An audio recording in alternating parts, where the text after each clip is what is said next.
The flight attendant shifted, glancing between them. "Ma'am, we need to prepare for takeoff. Please take your seat."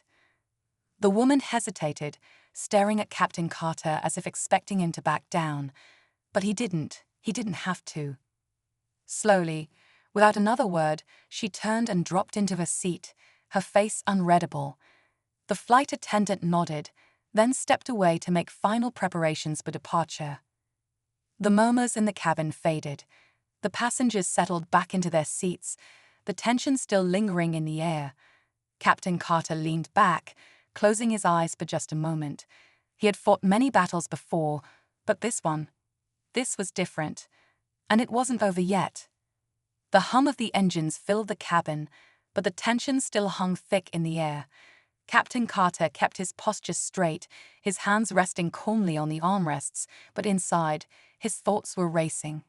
He had faced hostility before, on foreign soil, in high-stakes missions, even in moments of deep personal loss. But there was something about this moment that felt different.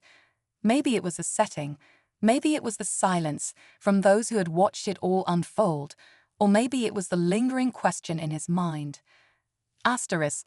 Would this have happened if he weren't in uniform? Asterisk. The woman sat stiffly in her seat, her arms crossed tightly over her chest. She wasn't looking at him anymore, nor at anyone else. It was as if she wanted to disappear, to pretend none of it had happened. But it had happened, and everyone on that plane knew it. The flight attendant returned a moment later, her face unreadable. She crouched slightly next to Captain Carter's seat, lowering her voice. "I just want to say, I'm sorry you had to deal with that." Captain Carter gave a small nod, appreciating the gesture. But before he could respond, another voice cut through the moment. "Excuse me," the man in the suit from earlier spoke up again, this time directing his attention toward the flight attendant. "Has the captain been made aware of what just happened here?" A few passengers shifted in their seats, sensing that things weren't quite over yet. The flight attendant hesitated. "Sir, I think he should know," the man pressed. His tone wasn't aggressive, but it carried weight. An officer in uniform being disrespected like that's not something we just let slide. A murmur spread through the rows. The businessman near the front nodded in agreement. The young mother who had been watching intently earlier leaned forward slightly, her fingers gripping the armrest. Even the elderly man by the window finally turned his head, his expression unreadable but present. Captain Carter remained silent, watching the situation unfold in front of him. He didn't ask for this. He didn't seek attention or expect special treatment. But he also knew that silence, in moments like these, had a power of its own. The flight attendant stood, glancing toward the cockpit, clearly conflicted. Then, without another word, she walked briskly toward the front of the plane. The woman in question tensed at this, her eyes darting around as if searching for an escape. "This is ridiculous," she muttered under her breath, shaking her head.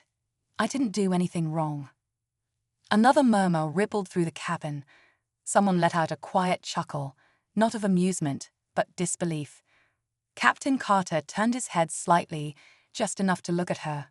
His voice was quiet, steady. "Ma'am, I hope one day you understand what just happened here." She scoffed but didn't reply. Minutes passed, but they felt like an eternity. Then, just as the plane doors were being secured for departure, movement came from the front of the cabin. The flight attendant had returned, but this time she wasn't alone. A second uniformed officer, one of the airline crew, stepped forward. His face was serious, his eyes scanning the scene as he took a deep breath. "The captain has been informed," he said, his voice loud enough for several rows to hear. He turned his gaze toward the woman. "Ma'am, I'm going to need you to come with me." The entire cabin went still. The woman's face drained of color. "What?" she asked sharply. "You need to step off the plane," he repeated, his tone professional but firm. "We cannot allow a passenger to make others feel unwelcome, especially when that passenger is one of the very people who serve to protect this country." Captain Carter exhaled slowly, watching as the moment unfolded in front of him. He hadn't asked for this outcome, but in some way, it felt like justice was being served. The woman's mouth opened and closed, as if searching for the right words, but none came. The reality of the situation was settling in, and for the first time, she looked uncertain. Passengers watched in silence, waiting, watching. The moment of reckoning had arrived. The woman's face twisted in disbelief. Her fingers gripped the armrests as if anchoring herself to the seat. "You can't be serious," she said, her voice a mix of anger and desperation. "I paid for this seat. You can't just remove me." The airline officer remained calm. "Ma'am, if you don't come voluntarily, we'll have to call security." A wave of hushed whispers spread through the cabin. A few passengers exchanged glances, some looking satisfied, others simply stunned by how quickly things had escalated. The woman's eyes darted around, as if searching for someone to defend her, but no one spoke up. Then, just as the tension reached its breaking point, Captain Carter shifted in his seat.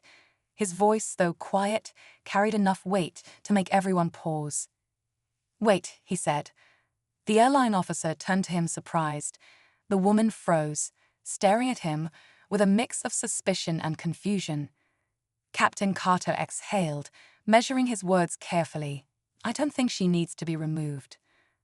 A ripple of shock moved through the cabin. Even the businessman who had spoken up earlier raised an eyebrow. The flight attendant hesitated, looking between them.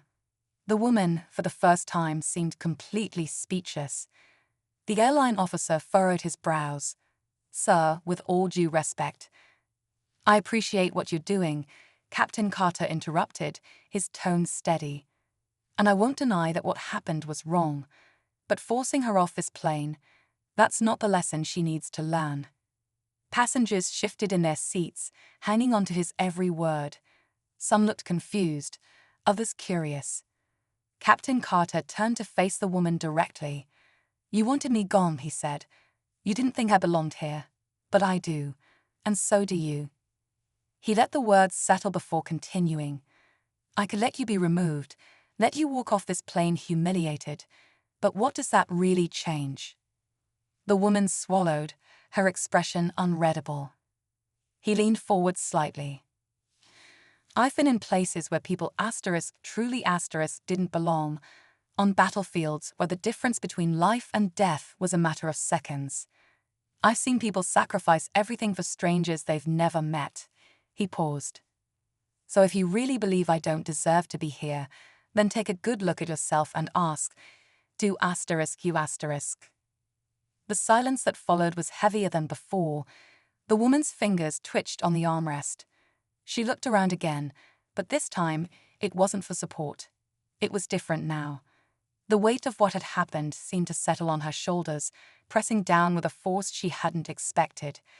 The airline officer cleared his throat. "Sir, are you saying you'd prefer she stays?" Captain Carter nodded. "I'm saying she has a choice. She can stay in that seat, take this flight, and think about what happened today. Or she can walk off this plane and carry this moment with her for the rest of her life." The woman's breath hitched slightly. The entire cabin felt like it was holding its collective breath, waiting to see what she would do. Would she walk away in anger? Would she stay and confront what she had done? The decision was hers, and everyone was watching. The woman's hands tightened on the armrests. Her face, once filled with defiance, now flickered with something else: uncertainty. The weight of Captain Carter's words hung in the air, pressing down on her as the entire cabin waited. No one spoke, no one moved. The choice was hers, and she knew it. Her eyes darted toward the aisle, then back at Captain Carter. A part of her wanted to lash out again, to hold on to her anger, to refuse to admit she had been wrong. But there was something in the way he looked at her, not with resentment, not with triumph, but with quiet dignity. He had given her an out, a moment of grace she hadn't earned, and that made it even harder to ignore. The airline officer stood firm. "Ma'am, what's it going to be?" A long silence stretched between them. Then finally, with a sharp exhale, she released her grip on the seat. Slowly, almost reluctantly, she settled back. "I'll stay," she muttered, her voice barely above a whisper. A quiet murmur rippled through the cabin. The airline officer studied her for a moment, then turned to Captain Carter. "If you're sure about this, Captain Carter gave a small nod, unsure. The officer hesitated before stepping back. The flight attendant nodded and moved toward the front of the plane, signaling to the crew that the situation had been resolved. The air was still heavy with tension, but something had shifted. The flight attendant cleared her throat, sensing that this was spiraling into something bigger than a seating dispute. "Ma'am, I need you to take your seat," she said firmly. But the woman wasn't done. She turned to the flight attendant, her voice rising slightly. "I don't feel comfortable sitting near him." The air in the cabin grew even colder. Captain Carter's grip tightened on the armrest. He had seen this before, people hiding behind words like uncomfortable to justify something much deeper, much uglier. The flight attendant exhaled, clearly frustrated. She looked at Captain Carter, then at the woman, as if weighing her next move carefully. Passengers around them were still watching, waiting. And then, just when it seemed like the situation couldn't get any more intense, a voice from the back of the plane cut through the silence. "Excuse me, but I think you're the one who needs to move." Every head turned toward the source of the voice. The tension had reached its peak, but what happened next, no one on that flight would ever forget. All eyes turned toward the back of the plane, searching for the person who had just spoken. A man in his late 50s, dressed in a sharp navy suit, slowly stood up. His salt and pepper hair was neatly combed, and his presence carried an air of quiet authority. He took a step forward, his gaze locked onto the woman who had caused the commotion. "I've been sitting here watching this unfold," he said, his voice calm but firm. "And I have to say, it's disturbing." The woman's face flushed. "I was just—" "No," the man interrupted, shaking his head. "You weren't just doing anything. You singled out a man who has served this country, and for what? Because you didn't seeing him here." The cabin remained eerily silent. Some passengers avoided eye contact, others nodded in quiet agreement. Even the flight attendant seemed relieved that someone had finally said what so many were thinking. The woman's posture stiffened. "I have a right to feel comfortable in first class," she said defensively. The man let out a short breath, almost a laugh, but there was no humor in it. "Comfortable?" He glanced at Captain Carter, then back at her. "Let me tell you something about comfort. He stepped closer, his voice unwavering. "I served in the Air Force. My father served before me. And let me tell you, there is nothing comfortable about war. There is nothing comfortable about spending months, years even, away from your family. There is nothing comfortable about watching your friends make sacrifices so the rest of us can sit here, on a plane, in first class, arguing over comfort. The woman's mouth opened slightly, but no words came out. A heavy silence filled the space between them. Captain Carter hadn't moved. He was still sitting, still watching, but something in his chest tightened. He wasn't used to people stepping in like this. Not in moments like these. The man turned to the flight attendant.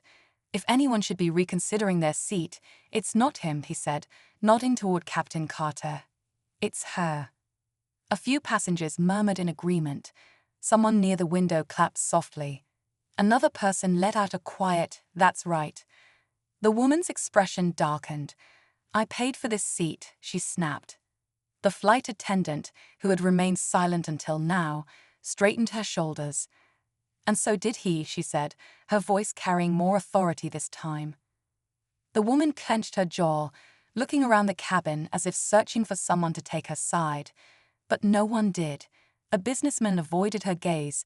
A young mother shook her head slightly. An elderly man sighed and looked out the window. She was alone in this. The tension in the air was suffocating. Captain Carter finally exhaled, slowly, measuring his words before he spoke. He wasn't looking for a fight.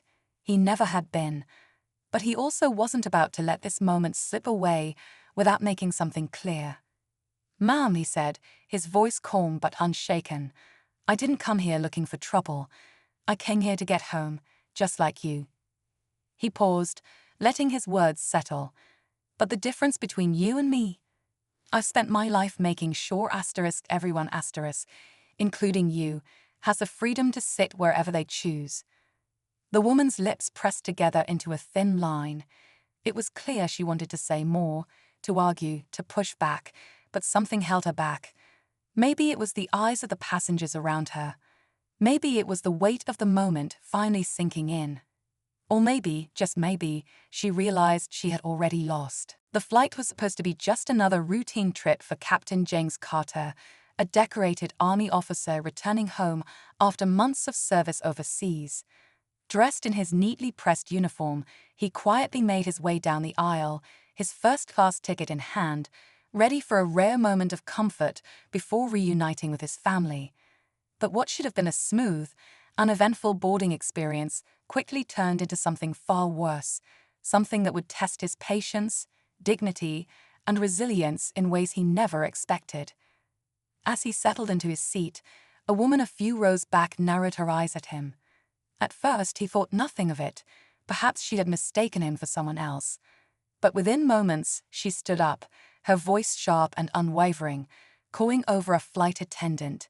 The other passengers turned their heads, sensing the tension. "There must be a mistake," she said, her tone laced with disbelief. "This man shouldn't be in first class."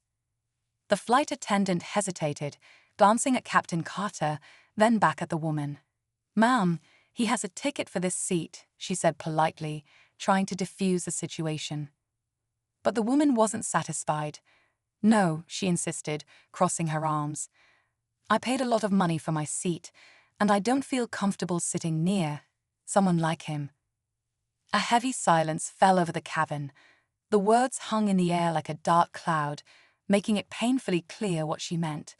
Some passengers shifted uncomfortably in their seats, while others exchanged uneasy glances.